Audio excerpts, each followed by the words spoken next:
No conozco a nadie al que no le guste el género de mafiosos. Todos los que estén viendo esto seguramente disfruten del visionar El Padrino parte 1, 2 y, por qué no, 3, Goodfellas, Scarface de Brian De Palma, Los Infiltrados o Casino. Nos encantan, además de porque son películas excelentes por sus personajes, por el gángster. Si no me creen, pregúntenle a las cientos de personas que idolatran a Tony Montana. No a Al Pacino, sino a su personaje. Lo mismo se podría decir de Vito y Michael Corleone. Entonces, ¿por qué nos atrae tanto la figura del gángster? Bueno, para responder esa pregunta primero debemos entender dicha figura.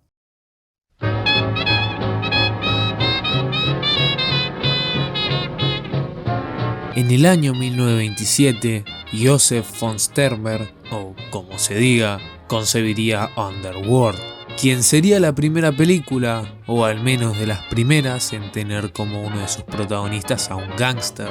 En ella conocemos a Bullwhip, un fructífero ladrón de bancos quien rehabilita a un ex abogado apodado Rolls Royce Wenzel, pero este último se termina enamorando de su novia. El filme es, más que una historia de mafiosos, una de amor, pero sin embargo sienta los dos pilares más importantes que definirían la imagen del gángster en años posteriores. La primera de estas es que el criminal tiene poder y respeto, hace y deshace a su antojo. Esto sería reargumentado en The Racket, estrenada solo un año después, en la que también vemos a un mafioso quien siempre logra salir libre de los juicios que le hacen, sobornando a los jueces y jurados. Pero no todo termina bien para estos delincuentes, lo que nos lleva al segundo mandamiento de este género, o al menos lo es por ahora, y es que tarde o temprano la justicia cumple su trabajo. Aunque en estas películas el foco narrativo, el protagonista, recaía en personas de bien, no en estos gángsters. No conocíamos su historia, cómo habían llegado a la posición donde estaban, cómo era su vida personal.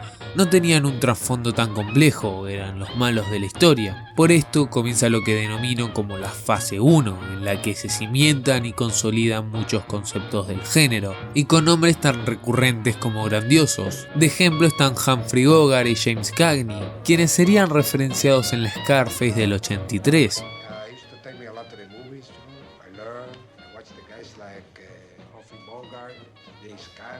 Esta fase inauguraría con Little Caesar. En esta película el protagonista es Rico, también conocido como Little Caesar. En una historia muy parecida a Scarface, estrenada solo un año más tarde.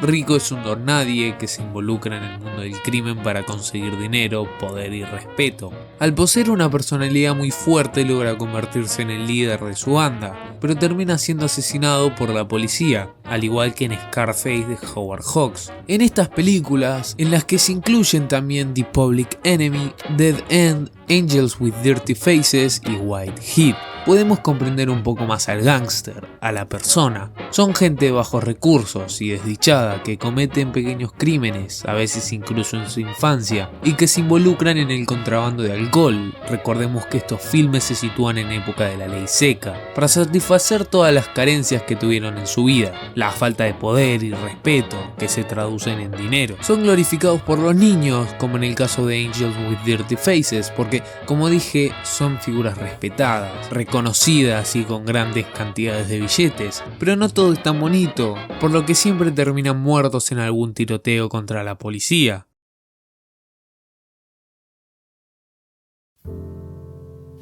En The Roaring Twenties, una película de Raoul Walsh, con James Cagney como protagonista y Humphrey Bogart como secundario, se rompería con esta tesis del hombre que decide ir por el camino fácil, aun teniendo las oportunidades para no hacerlo, que entra en el negocio por voluntad propia, con el deseo de satisfacer sus necesidades espirituales y hambre de poder. En cambio, en esta película vemos que cualquier persona puede meterse en este oscuro mundo. En el film conocemos a Eddie Bartlett y George Halley, soldados de la Primera Guerra Mundial quienes regresan a los Estados Unidos. El primero con la idea de recuperar su antiguo trabajo en un mecánico, y el segundo para involucrarse en el contrabando de bebidas alcohólicas. La película no nos muestra la historia de Halley, porque sería la misma que vimos en Scarface o Little Caesar, sino que vemos la vida de Eddie, quien cuando vuelve a su país se encuentra con que su puesto está ocupado por otra persona y con una nación que rechaza a estos veteranos de guerra, haciendo que no pueda conseguir trabajo. Es así como infringe la ley seca, convirtiéndose en un contrabandista de licor, pero no queriendo conservar esa vida por mucho tiempo, sino que con la idea de conseguir suficiente dinero para abrir su propio negocio completamente legal. Pero el poder que este mundo trae consigo seduce a Eddie, corrompiéndolo cada vez más.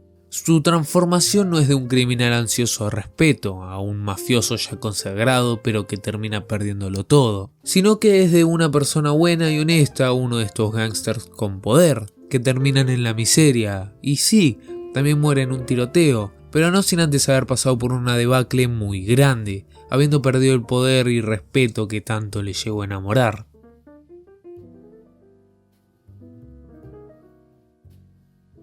La tesis general de las películas que conforman esta primera fase era desglorificar la figura de los gángsters de la vida real, a los que la prensa y el público mitificaba tanto, haciendo que siempre terminaran en la peor situación posible, derrotados por la mano dura de la ley. Te lo dejaban en claro poniendo un cartel en la pantalla al principio o al final del filme para que se te incruste en la cabeza que no son figuras a las que debamos admirar, y aún así la gente no entendía el mensaje.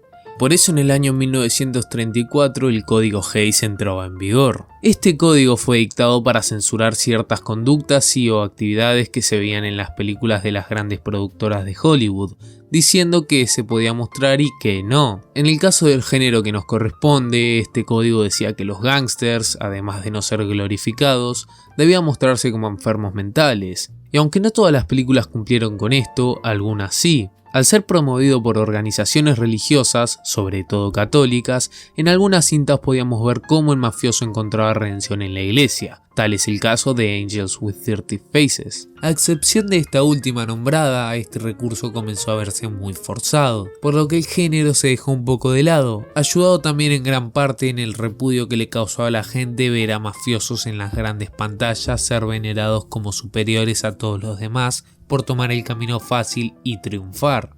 Claro, gente que no lograba comprender estas películas. Esto sumado al hecho de que el cine negro comenzaba a conseguir más adeptos y por ende más funciones en las grandes pantallas. Pero todo cambiaría cuando en 1972 se estrenó en cines la película definitiva sobre la mafia. El Padrino nos cuenta la historia del ascenso de Michael Corleone, el hijo menor de Vito, el jefe de la familia más poderosa de Nueva York.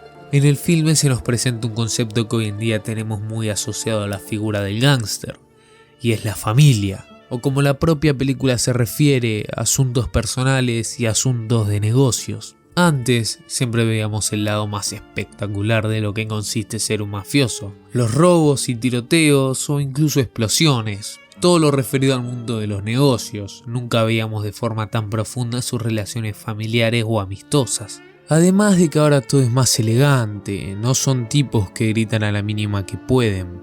Vito Corleone es alguien que, como él mismo dice, nunca deja que sus sentimientos se apoderen de él, y tampoco que nadie sepa lo que está pensando. Para entender la importancia de estos dos mundos debemos avanzar 12 años, a 1984, año en que la última película de Sergio Leone vería la luz. Estoy hablando de Once Upon a Time in America. En ella conocemos a David Noodles Aronson, interpretado magistralmente por Robert De Niro. Él es un mafioso judío que desde chico ya comenzaba a destinar su futuro. Pero eso no es lo importante. El punto acá es que en cierto momento de la película Noodles viola a una mujer quien también formaba parte de este oscuro mundo del crimen organizado. Luego de algún tiempo se vuelven a encontrar, ambos sabiendo lo que pasó entre ellos, y esta mujer, Carol, no está furiosa. Es más, se muestra cortejante, en una situación muy extraña, aunque pasa desapercibida al pertenecer a un mundo tan turbio como la acción misma. Ella termina uniéndose a la mafia de Noodles, siendo la esposa de Max, el mejor amigo de este.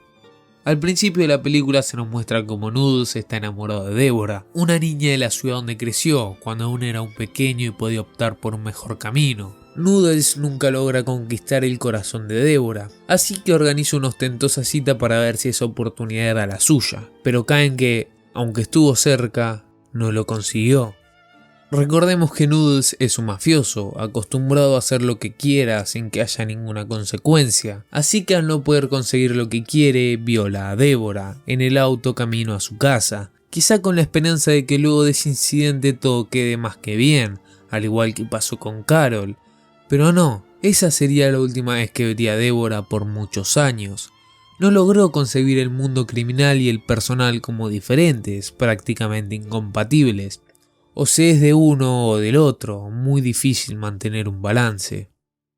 Si nos ponemos a pensar, ¿es Vito Corleone el único mafioso que logra el éxito, entendiéndose este como el conseguir satisfacer sus necesidades? En este caso, hacer prosperar a su familia, sin terminar siendo acribillado por nadie, bueno, o al menos no morir en el proceso. Esto se debe a que es solo él en toda la historia del género quien logra separar estos dos mundos, hacerlos estables el uno con el otro. Quien no sepa hacerlo tiene el destino asegurado.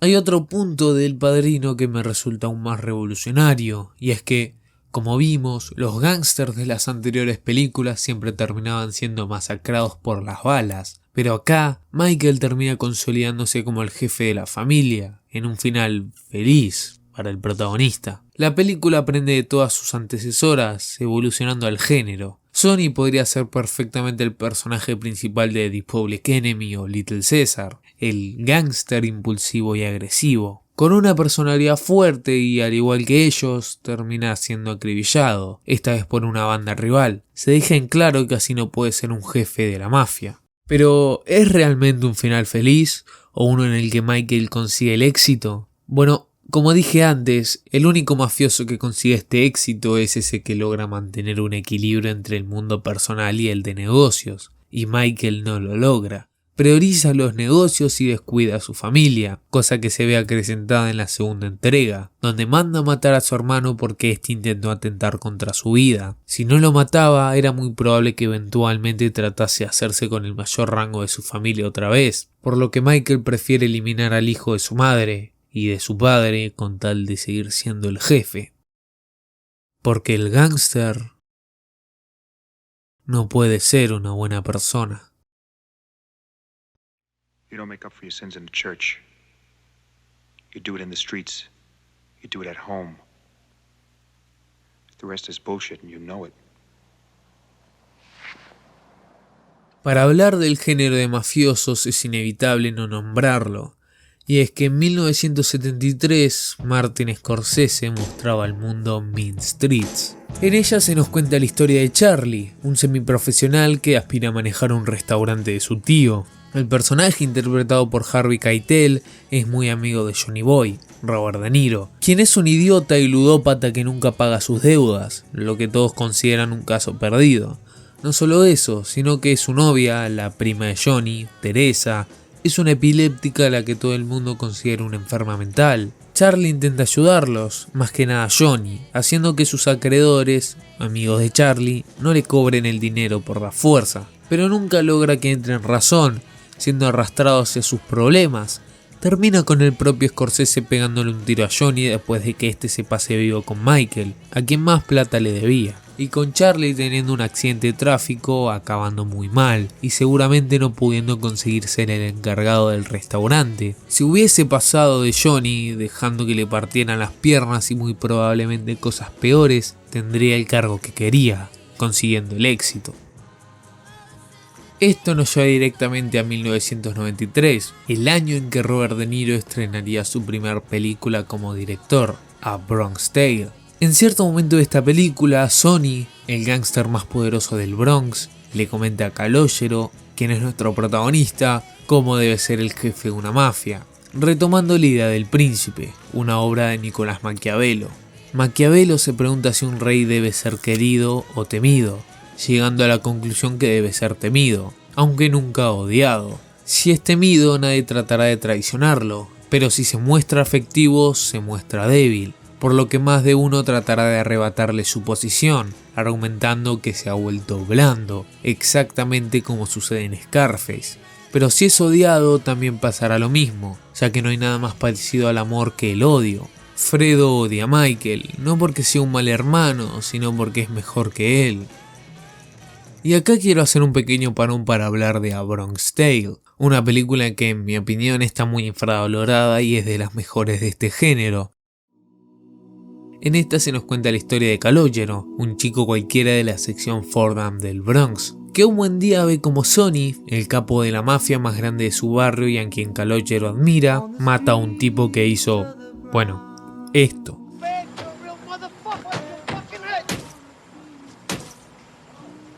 Y cuando la policía va a interrogarlo no lo delata. Desde ese momento Sonny comienza a apadrinarlo en el negocio, por lo que uno puede suponer que lo llevará por un mal camino, pero es todo lo contrario. Le aconseja que siga el camino de su padre, un hombre de bien que trabaja de colectivero, pero también le enseña lo que denomina la escuela de la calle. Le dice que si aprende en la escuela corriente y la escuela que él enseña será el doble de inteligente que los que solo aprenden en una. ¿A qué voy con todo esto? La película demuestra que se puede sacar algo bueno de este mundo. Despolariza la situación en la que el gángster es lo peor que puede llegar a ser una persona y el trabajador es el que tiene aseguradas las puertas al cielo, ya que Lorenzo, el padre de Calogero, es un racista y conservador, cosa que la propia película repudia. Al principio podemos pensar que Sonny es como el otro Sonny, alguien violento y explosivo ya que mata a este tipo sin mediar palabras. Pero mientras avanza la película nos damos cuenta que es ese tipo y que salió con el bate de béisbol para, como mínimo, lastimar a Joe Pesci, quien encajaría mejor con la idea del sujeto violento e impulsivo. Y Sonny pasa a ser la figura que castiga esos comportamientos, aunque la película tampoco lo glorifica, no lo trata como alguien que decide qué se hace con ciertas personas. Al final de la película es asesinado por el hijo del hombre que mató al principio, dejándonos claro que, aunque se pueda sacar cosas buenas de este mundo, lo mejor es salirse lo antes posible. Pero existe una película que encapsula todos los conceptos de lo que ser un mafioso respecta, y como muchos supondrán, sí, estoy hablando de Goodfellas.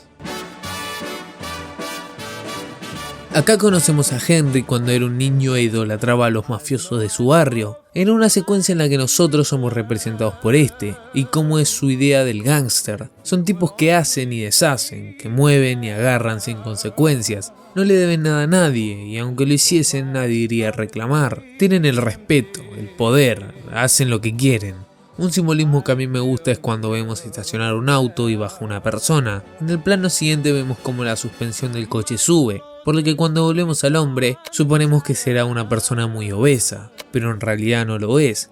Es alguien pesado, sí, pero por razones más simbólicas. La idea de ser uno de ellos es muy tentadora, claro, si solo conocemos el lado donde pega el sol, por lo que, al igual que Henry, terminaríamos uniéndonos. Pero hay algo que merece la pena resaltar, y es que en un momento Henry dice que sabía desde hace tiempo que pertenecía a ese mundo, al mundo criminal.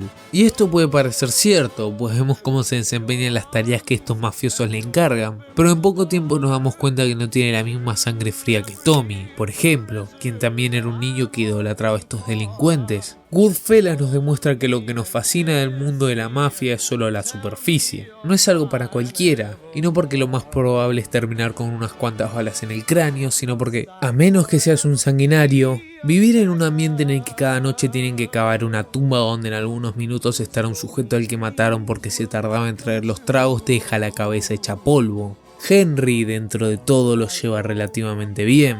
No es un fanático de la violencia como Tommy o Jimmy, pero sí la usa cuando, por ejemplo, el vecino de Karen se intenta aprovechar de ella. Y hablando de Karen, esta idealización que le ocurre a Henry y a nosotros también le ocurre a ella. Cuando Henry masacra a golpes con un arma a la cara de Bruce, el vecino de Karen, y le pide a ella que la esconda, lo hace. De hecho, ella misma lo dice, cualquier otra mujer hubiera ido corriendo hacia la policía, pero a ella le excitaba.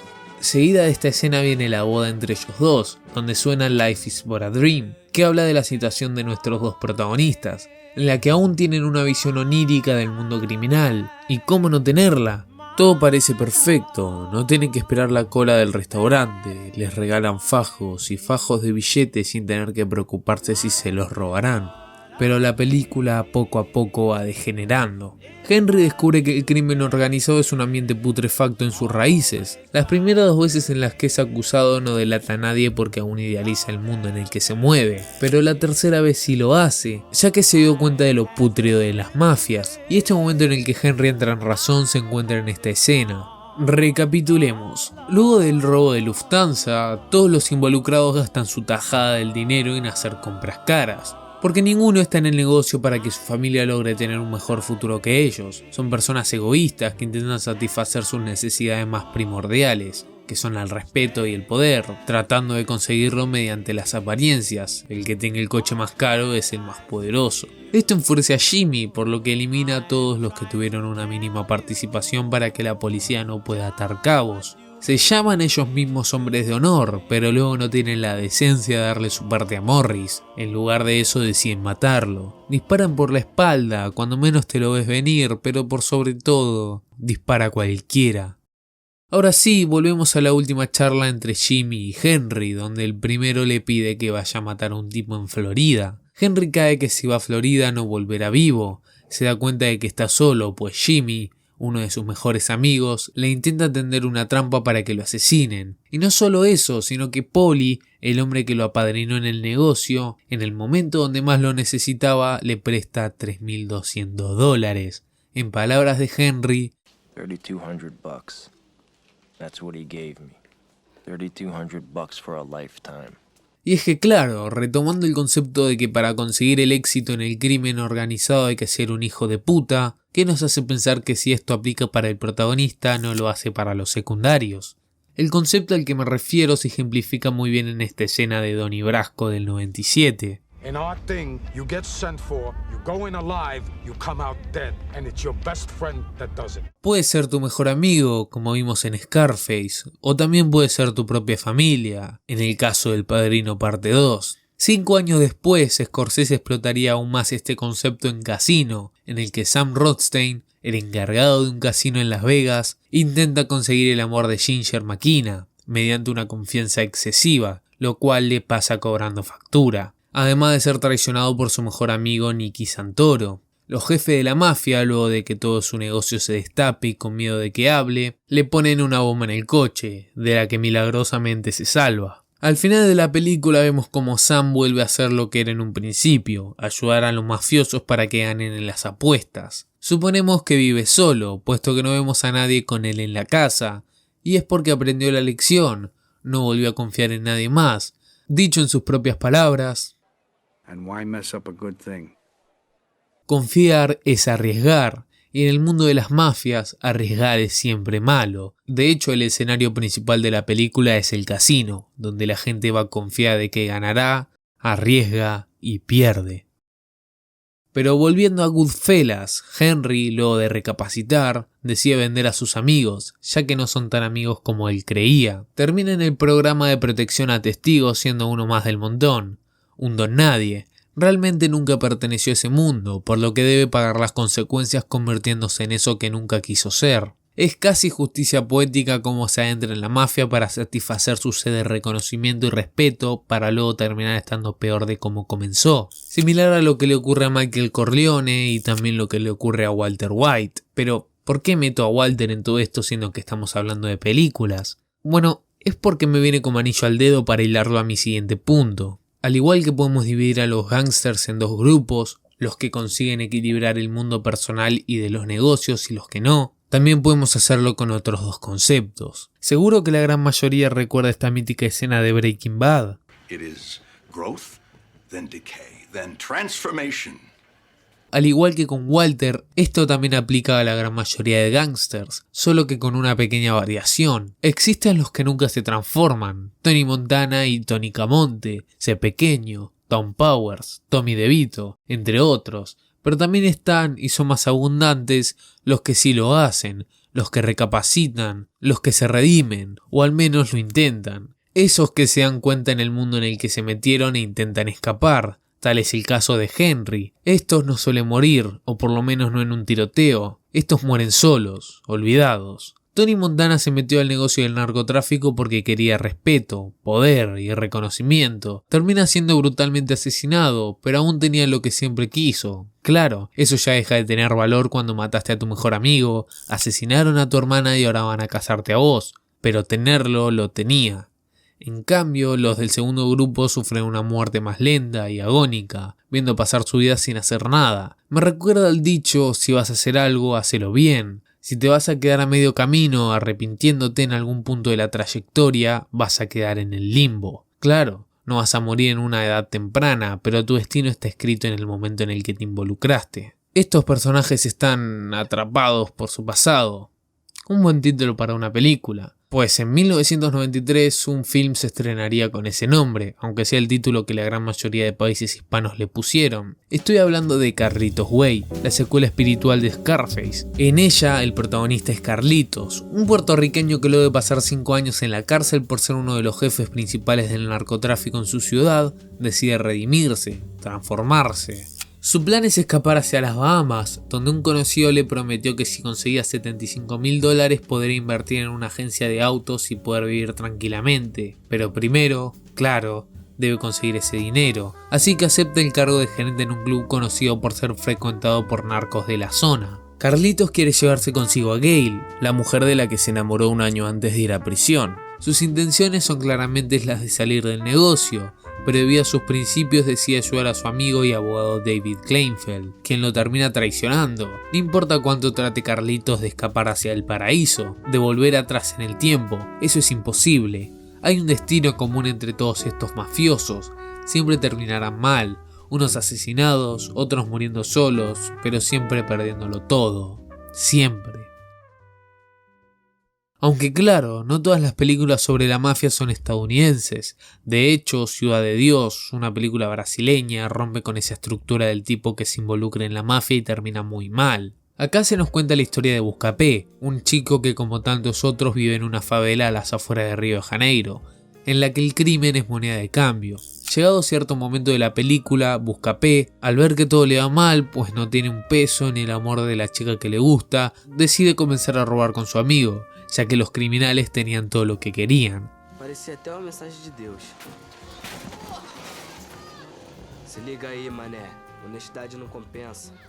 Pero Buscapé se da cuenta que ese no es su mundo, ni siquiera en sus etapas más primerizas, por lo que decide seguir siendo legal, haciendo lo imposible para tratar de conseguir el trabajo de sus sueños, ser fotógrafo. Es ahí cuando Buscapé juega inteligentemente, pues se aprovecha de la guerra que hay entre la banda de Che Pequeño y de Galiña, a quienes fácilmente podríamos incluir en el primer grupo de gángsters. Creo que la visión de esta película es optimista, ya que nuestro protagonista no cae en el mundo del crimen organizado para terminar como cualquiera de estos dos, sino que logra sacar algo bueno de toda esa mierda. Pero bueno, Ciudad de Dios amerita un video aparte. Ya para este punto la cantidad de películas del género disminuirían, y por sobre todo, no aportan prácticamente nada. No me malentiendan. En lo que va del siglo tenemos películas tan buenas como Los Infiltrados, Gangs of New York, American Gangster, Easter Promises, pero, al menos en mi visión, no aportan un nuevo concepto a la idea del gángster. Cuentan su historia de manera excelente, utilizando la mafia como medio, pero no es el tema central. Es en esta parte del video donde hago una conclusión final, pero lastimosamente, o no tan lastimosamente, ya hay una película que me ganó de mano. El Irlandés llegó en 2019, luego de la época dorada del género mafioso, que yo considero está entre los 70 y los 90.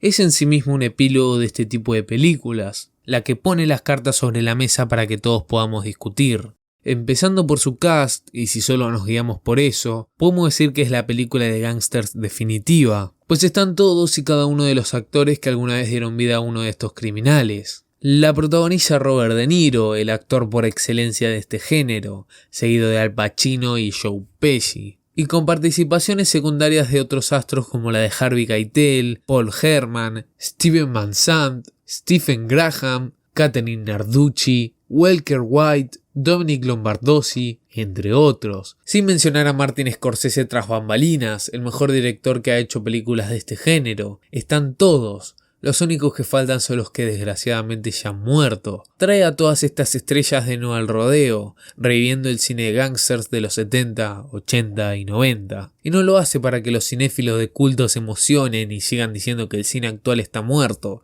sino que es con fines narrativos. No voy a hablar de la película más allá de decir que es excelente. Me voy a concentrar más en el tercer acto, un tercer acto de más o menos 1 hora. Partamos de la base de que El Irlandés es la película que da cierre a la trilogía de películas sobre la mafia de Scorsese. Comparándolas con sus anteriores, Goodfellas y Casino terminan con sus protagonistas perdiéndolo todo, o bueno, en el caso de Casino no, pero pierde el poder que tuvo a lo largo de la película. No son nadie cuando acaba el film, mueren en soledad, aunque esto nosotros lo suponemos, ya que la película acaba antes de que mueran. Acá no, la película sigue. Y vemos como todos los mafiosos mueren, todos.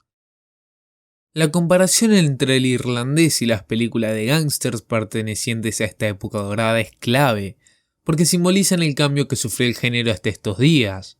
Para comenzar, las presentaciones de los personajes antes eran grandiosas, pero ahora es un triste texto con la fecha y forma de la muerte. Cuando había un traveling todos los personajes saludaban, ahora, por más que la cámara se mueva, no encuentra a nadie. El tiempo pasa, ya nada es lo que era antes. El Irlandés es muchas cosas, pero por sobre todo es una visión nostálgica de lo que era el cine, en este caso el de gangsters, y que todo cambió. Ya nunca vamos a poder volver al pasado y seguir haciendo películas de los 70, de los 90, porque es imposible, es el pasado. Frank Sheeran deja la puerta semiabierta al final de la película porque se resiste a morir, se resiste a su destino. Lo que nos plantea Scorsese con esta película es que este género que tanto nos apasiona tiene 2 caminos a elegir. Puede morir como esos gángsters de antaño luego de una trágica caída, o puede redimirse, por lo menos intentarlo, y romper con el concepto de destino.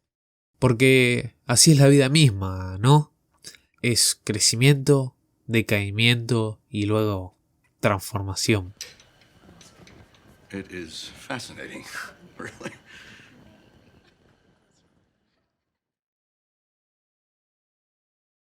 Si llegaste hasta acá te lo agradezco y espero que te haya gustado. Si es así, estaría bueno que lo compartas porque tuve que ver muchas películas, tanto que no me alcanzó a hablar distendidamente de cada una, así que en la descripción dejo una lista en Letterboxd para que las puedan ver. Gracias y saludos.